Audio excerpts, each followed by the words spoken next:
Bonjour. Bonjour madame. Entrez. Merci. Asseyez-vous. Je vous écoute. Oui, alors voilà, moi je suis en situation d'obésité depuis un certain temps et j'ai entendu parler des nouveaux traitements pour perdre du poids et du coup j'aimerais en savoir un peu plus. D'accord. Et que souhaiteriez-vous savoir? Comment ça agit, comment ça fonctionne D'accord. Donc, ces médicaments agissent de deux façons. Premièrement, ils vont agir sur le centre de la faim, qui est au niveau du cerveau. Ils vont vous permettre d'avoir moins faim, donc de manger des quantités moins importantes lors des repas. Certains patients disent même que quand il y a leur plat préféré, ils ne se resservent plus et ils ont moins d'appétence pour tout ce qui est sucré ou gras. Ils agissent aussi, c'est le deuxième mécanisme d'action, en ralentissant la vidange gastrique, c'est-à-dire que l'estomac va digérer plus lentement, ce qui fait qu'entre les repas, on va avoir moins faim. Ok, je commence à comprendre. Mais c'est vrai que ça fait toujours un peu peur tout ce qui est nouveaux médicaments. Alors en fait, il en existe deux sur le marché, on va les appeler par leur nom de molécule, le sémaglutide. Son nom commercial, c'est le Wegovy. Et puis, on a le tirzépatide. Son nom commercial, c'est le Mounjaro. Pour le premier, par exemple, le sémaglutide, il est utilisé depuis environ 10 ans pour le diabète sous le nom d'Ozempic. Vous en avez peut-être entendu parler. Ouais. Il a donc été largement étudié depuis ces 10 dernières années. Et on a même remarqué que ce traitement protégeait le cœur des maladies cardiovasculaires. Donc, c'est plutôt encourageant. Ok. Il a bien sûr des effets secondaires, comme tous les médicaments. Un seul est vraiment à retenir, car grave, c'est celui de la pancréatite aiguë, mais qui est extrêmement rare. Par contre, de par son mécanisme d'action et ce fameux ralentissement de la vidange gastrique, on va souvent avoir une impression d'avoir l'estomac trop plat, d'avoir des nausées, des troubles du transit intestinal à type de diarrhée ou de constipation.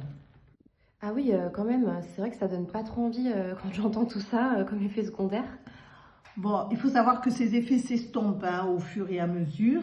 Et pour les éviter au maximum, on augmente très progressivement le dosage de ces injections. Certaines personnes n'ont pas d'effets secondaires, mais ça, on ne peut pas le savoir à l'avance. Ah ok, donc c'est vraiment sous forme d'injection, je vais devoir faire moi-même. Tout à fait. Je vous propose de vous installer pour que je vous examine. Ok, merci.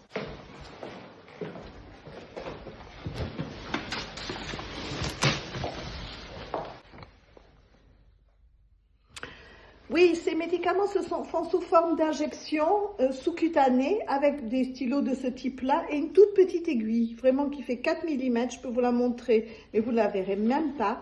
Les injections, on les fait dans le ventre, dans les cuisses ou dans les bras et une seule fois par semaine. Ah ok, bon ça me rassure si c'est qu'une seule fois, je suis ok alors. Alors, vous êtes OK, ça ne se passe pas tout à fait comme ça. Il faut d'abord que vous ayez mis en place une alimentation équilibrée et la pratique d'une activité physique régulière depuis plusieurs mois. Et c'est seulement quand vous atteindrez un plateau, après un petit amaigrissement, que nous pourrons envisager un tel traitement. Mais avec le programme que vous m'avez déjà donné, j'ai déjà perdu 8 kilos, c'est juste que là je stagne. Ce traitement fait perdre en moyenne 5 à 15% du poids de votre corps. Il peut donc relancer la perte de poids, mais il y a une petite chose à savoir, c'est que ce traitement n'est pas remboursé par la sécurité sociale et que son prix varie entre 180 à 330 euros par mois selon les dosages. Bon, là, ça me paraît faisable parce que je viens de toucher une prime au boulot, donc je peux au moins me prendre pendant 5 mois. Non, il ne faut pas raisonner de cette façon-là, parce qu'on sait désormais qu'à l'arrêt des traitements, on va avoir une reprise de poids quasi systématique avec la réapparition de la faim et de la fringale. Et le yo-yo, c'est pas ce que je veux chez vous. Donc, si vous vous engagez, sachez que ce sera sur un traitement à long terme, voire à vie.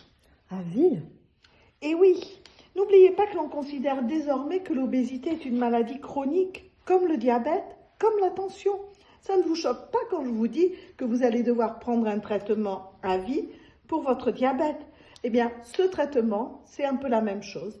Il nécessite aussi une surveillance, un suivi régulier, non seulement avec le médecin qui vous l'a prescrit, mais aussi avec la diététicienne. Je vous propose peut-être de réfléchir à tout ça et de nous revoir par la suite. Ok, d'accord. Merci en tout cas, docteur.